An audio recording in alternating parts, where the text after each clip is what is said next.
Hello everyone, myself Govind, chemistry faculty at Resonance Center Kota. Again we are here to see the organic solutions of JEE Mains second shift today. तो simple question थे, पहली shift से comparison में थोड़े बहुत इस बार जो question आए थे उनका लेवल थोड़ा ठीक था। देखते हैं कैसे क्वेश्चन थे। पहला क्वेश्चन है आपके पास, total number of isomer of 1,2 dimethyl cyclopropane. आपको total number of stereo isomer बनाना था। ये रहा साइक्लोप्रोपेन, 1 और 2 पर मिथाइल लगा हुआ है, 1 पोजीशन और 2 पोजीशन। तो देखो इनके कोई फॉर्मूले नहीं है, साइक्लिक के तो आपको हमेशा बना के ही देखने पड़ते हैं। एक पॉसिबिलिटी है, एक बार आप दोनों को अबव द प्लेन ले लो या बिलो द प्लेन ले लो, बात तो एक ही है। ये भी सिस है और ये भी सिस है। इसके करस्पॉन्डिंग एक और क्या बनेगा, एक अबव एक बिलो। इसको अबव कर दो, इसको बिलो कर दो। क्यों? क्योंकि इसमें प्लेन ऑफ सिमेट्री है, तो ये तो आपका मीजो बन जाएगा। पर ये देखो यहां पर ना तो प्लेन ऑफ सिमेट्री है, कुछ नहीं है, तो ये क्या करेगा, ऑप्टिकली एक्टिव बनेगा। जब ऑप्टिकली एक्टिव बनेगा तो इसका मिरर इमेज भी एग्जिस्ट करेगा। तो देखो ट्रांस जो बना ये 2 आइसोमर रखेगा, क्योंकि ऑप्टिकली एक्टिव है तो इसका मिरर इमेज भी बनेगा, और सिस है वो 1 रहेगा। तो टोटल आपके 1 और 2, टोटल 3 स्टीरियो आइसोमर हो गए 1,2 डाइमिथाइल साइक्लोप्रोपेन के। सिंपल था, कराते हम लोग ऐसे क्वेश्चन। देखो सॉल्यूशन देखो, पहला मीजो, दूसरा एक दूसरे का मिरर इमेज, क्योंकि ये ऑप्टिकली एक्टिव है, ये ऑप्टिकली इनएक्टिव है। सेकंड क्वेश्चन सिंपल था, विच of the following is not aromatic. आपसे नॉट एरोमेटिक पूछा है, तो देखो वही है, एरोमेटिक का क्या होता है, 4n+2 रूल होना चाहिए हक्कल, और साइक्लिक होना चाहिए, प्लेनर होना चाहिए। अब देखो ये क्या है, एरोमेटिक है। यहां पर देखो देखो एरोमेटिसिटी जो होती है वो प्रॉपर्टी होती है साइक्लिक की, तो सिंपल है, बेंजीन है, एरोमेटिक है। यहां पर 2, 4, 6 एरोमेटिक है, जबकि ये है, इसको हम बोलते हैं साइक्लो ऑक्टाटेट्राइन। तो यहां पर ये क्या करता है, ये नॉन प्लेनर टब शेप में एग्जिस्ट रखता है, एग्जिस्टेंस रखता है, जो कि आपका कैसा होता है, नॉन प्लेनर। तो ये आपका नॉन प्लेनर होता है, तो इसलिए हम ये इसको नॉन एरोमेटिक बोलते हैं। तो आपका पूछा है कौन एरोमेटिक नहीं है, तो ये एरोमेटिक है, ये एरोमेटिक है, ये एरोमेटिक है, जबकि ये नहीं है। सिंपल क्वेश्चन था ये। तो देखो सॉल्यूशन देखो, सिंपल क्या है, it exist as a non planar tub shaped, so it is non aromatic. देखो नेक्स्ट क्वेश्चन देखते हैं, मेमोरी बेस्ड क्वेश्चन है। एनसीईआरटी में टेबल बनी हुई है, जिसके जो ड्रग्स होते हैं, कुछ ऐसे ड्रग्स होते हैं जिनको हमें याद ही करना पड़ता है उसका स्ट्रक्चर। जैसे पिछली बार पेनिसिलिन का आ गया था, इसलिए इस बार उसने दे दिया क्लोरोडाइएजाइपोक्साइड का, आपको स्ट्रक्चर दे दिया। वो पूछा ये कौन से क्लास ऑफ ड्रग्स से बिलोंग करता है, तो ट्रांसक्लाइजर जो होता है ड्रग, ये मेंटल डिसऑर्डरनेस के लिए हम यूज करते हैं, तो ये इसका ट्रांसक्लाइजर एग्जांपल है। मेमोरी बेस्ड क्वेश्चन था, एनसीईआरटी में एक टेबल है, फिगर बना हुआ है, तो ये ड्रग्स आपको उनके स्ट्रक्चर याद होने चाहिए। अब देखो ये क्वेश्चन है एक, Br2 Lewis acid acetic anhydride की प्रेजेंस में आपको रिएक्शंस कराई है, कार्बोनाइल फंक्शनल ग्रुप। यहां पर ये क्या है, ये इलेक्ट्रॉन विड्रॉइंग ग्रुप है, तो हेलोजिनेशन सिंपल क्या होगा, मेटा पोजीशन पर इस पर हेलोजिनेशन हो जाएगा। एसाइलेशन होगा नहीं, क्योंकि इलेक्ट्रॉन विड्रॉइंग ग्रुप जिसके पास होता है वहां एसाइलेशन की पॉसिबिलिटी कम हो जाती है। तो यहां पर मेटा और मेटा डायरेक्टिंग है, तो मेटा पोजीशन पर सिंपली Br लग जाएगा। ये एक सिंपल क्वेश्चन था। देखो सॉल्यूशन देखो, halogenation of this compound by electrophilic substitution reaction mechanism in presence of Lewis acid take place at meta position. यहां पर एसाइलेशन की कोई पॉसिबिलिटी नहीं होगी, क्योंकि due to the presence of electron withdrawing group at benzene ring. चलो next question है, which of the following phenol does not give a colour with phthalic anhydride. ऐसा क्वेश्चन पहले भी आ चुका है, आपसे पूछा है कि कौन सा इसमें से फिनोल है जो थैलिक एनहाइड्राइड के साथ रिएक्शंस नहीं देगा। तो देखो ऐसे फिनोल जिनके पैरा पोजीशंस जो है ना वो फ्री होते हैं, तो वो आपके पास थैलिक एनहाइड्राइड के साथ इजीली रिएक्शंस दे सकते हैं। यहां पर पैरा फ्री है तो ये रिएक्शन दे सकता है, यहां पर पैरा फ्री है ये भी रिएक्शंस दे सकता है, यहां पर पैरा फ्री है तो ये भी रिएक्शंस दे सकता है, जबकि इस सेकंड पोजीशन पर क्या है कि पैरा पोजीशन ब्लॉक हो गई, तो यहां पर थैलिक एनहाइड्राइड रिएक्शंस नहीं कर पाएगा और इसके साथ फिनॉल के साथ कलर शो नहीं करेगा। देखो कैसे, ये क्या है थैलिक एनहाइड्राइड, आपके पास यहां पर कोई भी फिनॉल या उसका डेरिवेटिव ले लो जिसके पास पैरा पोजीशन फ्री होनी चाहिए, तो आपका ये एक पिंक कलर का डेरिवेटिव ऑफ फिनेप्थोलिन जनरेट करेगा जो कि आपका कलर शो करेगा थैलिक एनहाइड्राइड के साथ। तो कंक्लूजन क्या हुआ कि ऐसे अल्कोहल जिनके पास पैरा पोजीशन अगर फ्री होती है तो वो थैलिक एनहाइड्राइड के साथ कंबाइन करके कॉम्प्लेक्स बनाएंगे पिंक कलर का। तो ये जो मॉलिक्यूल है इसके पास पैरा पोजीशन इसकी ब्लॉक है, इसलिए ये कलर शो नहीं करेगा।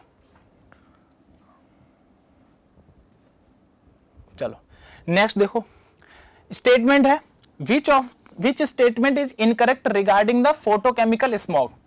देखो केमिस्ट्री इन एवरीडे लाइफ से है, आपसे पूछा है कि इन्वायरमेंटल केमिस्ट्री का क्वेश्चन है, आपसे पूछा है फोटोकेमिकल स्मॉग से रिलेटेड इसमें से कौन सा स्टेटमेंट आपको इनकरेक्ट है। तो आपको पता है कि दो फोटोकेमिकल स्मॉग जो होता है वो एक वार्म कंडीशन में बनता है और इसको क्या होता है लाइट की प्रेजेंस में ये क्या करता है अनसैचुरेटेड जो हाइड्रोकार्बन्स होते हैं उनको बर्न करने में ये जनरेट होता है। तो पहला स्टेटमेंट देखते हैं, photochemical smog occur in warm dry and sunny climate, पहला सही है, एनसीईआरटी में लिखा हुआ है डिक्टो। दूसरा है the main component of photochemical smog result from action of sunlight on unsaturation. हाँ, अनसैचुरेशन के कारण ही हाइड्रोकार्बन के साथ जब इसका सनलाइट का एक्शन होता है तो ये क्या करते हैं फोटोकेमिकल स्मॉग जनरेट होता है। It is highly concentrated of oxidising agent, बिल्कुल जो फोटोकेमिकल स्मॉग होता है वो ऑक्सीडाइजिंग नेचर का होता है। चौथा है it occur by the reactions of sunlight on saturated hydrocarbon, नहीं सैचुरेटेड हाइड्रोकार्बन से नहीं, अनसैचुरेटेड हाइड्रोकार्बन से आपका फोटोकेमिकल स्मॉग जनरेट होता है। तो आपका जो फोर्थ ऑप्शन है वो इनकरेक्ट ऑप्शन है, आपसे इनकरेक्ट ही पूछा हुआ था। मेमोरी बेस्ड है, एनसीईआरटी में लिखा हुआ है। अगेन देखो स्टेटमेंट वाइज है, आए हुए क्वेश्चन है, ये दोनों स्टेटमेंट पिछले एग्जाम में किसी न किसी फॉर्म में पूछ ही लिए गए हैं। पहला स्टेटमेंट है बायोमोलिक्यूल चैप्टर है, sucrose is a non reducing sugar, बिल्कुल सुक्रोस जो होता है डाइसैकेराइड में एक ऐसा ये है जो कि नॉन रिड्यूसिंग होता है और जो नॉन रिड्यूसिंग होगा तो वो म्यूटा रोटेशन भी शो नहीं करेगा। तो ये स्टेटमेंट तो सही है कि सुक्रोस जो है वो एक नॉन रिड्यूसिंग शुगर है। अकॉर्डिंग टू दूसरा स्टेटमेंट देखते हैं, sucrose is formed by alpha D glucose and alpha D fructose, नहीं ये गलत है, क्योंकि जो सुक्रोस फॉर्म होता है वो किससे होता है अल्फा डी ग्लूकोज और प्लस बीटा डी फ्रक्टोज, जबकि अकॉर्डिंग टू बच्चे के द्वारा बताया हुआ कि उसने अल्फा डी ग्लूकोज है तो ये स्टेटमेंट रॉन्ग है। अगर बीटा डी ग्लूकोज है तो वो स्टेटमेंट सही है। तो अभी के लिए अल्फा डी ग्लूकोज इसका रॉन्ग स्टेटमेंट है, तो सेकंड स्टेटमेंट रॉन्ग है, फर्स्ट स्टेटमेंट सही है। तो देख लो statement 1 is true and statement 2 is false. क्यों? क्योंकि सुक्रोज जो होता है वो alpha D glucose beta D fructose से मिलकर बना होता है, ना कि alpha D glucose and alpha D fructose से। चलो मेमोरी बेस्ड क्वेश्चन था। नेक्स्ट क्वेश्चन है, कन्वर्जन दे रखा है आपको, ए आपसे रिएजेंट पूछा है कि क्या रिएजेंट लें कि ये साइनोहाइड्रेशन का फॉर्मेशन हो। तो देखो क्या होता है, कोई CN एक ऐसा न्यूक्लियोफाइल CN न्यूक्लियोफाइल ऐड हो रहा है, तो यहां पर वो ले लें जिसके पास CN न्यूक्लियोफाइल अवेलेबल हो। तो KCnH3 एसिडिक मीडियम में KCnH3O पॉजिटिव ले सकते हैं, NaCnH2O ले सकते हैं, HCN ले सकते हैं। तो यहां पर एसिडिक मीडियम में इस रिएक्शन में दिख रहा है और इस रिएक्शन में दिख रहा है, तो या तो हम ये रिएजेंट ले लें चाहे ये ले लें। चलो मान के चला CN आ गया, तो ये क्या है न्यूक्लियोफाइल है, न्यूक्लियोफिलिक एडिशन रिएक्शन करेगा तो यहां पर O नेगेटिव बनेगा, ये C माइनस CN जुड़ जाएगा, O नेगेटिव क्या है वाटर से H प्लस ले लेगा तो ये साइनोहाइड्रेन फॉर्मेशन करेगा। अब यहां पर दूसरे रिएजेंट दे रखा है LaH लिथियम एल्यूमिनियम हाइड्राइड, आपको पता है ये एक रिड्यूसिंग एजेंट है, तो ये साइनाइड को रिड्यूस करके 1 डिग्री अमाइन में कन्वर्ट करेगा। तो यहां पर जो फॉर्मेशन होगा OH CH2 NH2, तो आपका जो ऑप्शन बनेगा वो आपका पहला ऑप्शन बनेगा। आपसे पूछा था क्या रिएजेंट चाहिए और क्या प्रोडक्ट बनेगा, तो रिएजेंट HCN एसिडिक मीडियम और प्रोडक्ट जो बनेगा वो 1 डिग्री अमाइन बनेगा CN का रिडक्शन होके। चलो देखो, KCN लिया, CN न्यूक्लियोफिलिक एडिशन रिएक्शन, फिर इसका LiLH4 रिड्यूसिंग एजेंट से CN रिड्यूस होके 1 डिग्री अमाइन में कन्वर्ट हो गया। Next question, in the reaction shown below the major product formed. देखो, एक है आपके पास एसिटिक एनहाइड्राइड की रिएक्शन की डाइक्लोरो मीथेन के साथ, इसको हम एक सॉल्वेंट होता है जिसको हम DCM भी बोलते हैं, डाइक्लोरो मीथेन। अब यहां पर क्या, एक तो आपके पास अमाइड है और एक आपके पास अमाइन है। आपको ये पता है एसिटिक एनहाइड्राइड ये है। अब क्या है, या तो ये इस इलेक्ट्रोफिलिक साइट पर अटैक करे या इस नाइट्रोजन अमाइन पर प्रेजेंट लोन पेयर करे, क्योंकि इसका नाइट्रोजन जो अमाइड का है वो आपका इस ऑक्सीजन के साथ बिजी हो गया, जबकि इस नाइट्रोजन पर प्रेजेंट लोन पेयर वो अवेलेबल है डोनेशन करने के लिए। तो ये तो इस साइड से तो डोनेशन अटैक होगा नहीं इस साइड पर, तो कौन बचा, ये अमाइन का बचा, ये इधर शिफ्ट होगा। अब ये बॉन्ड जब वापस से शिफ्ट होगा तो ये लीविंग ग्रुप बाहर जाएगा, तो क्या बनेगा,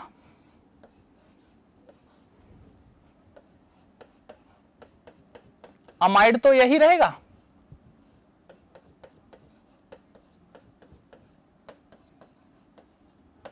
और ये जो लीविंग ग्रुप है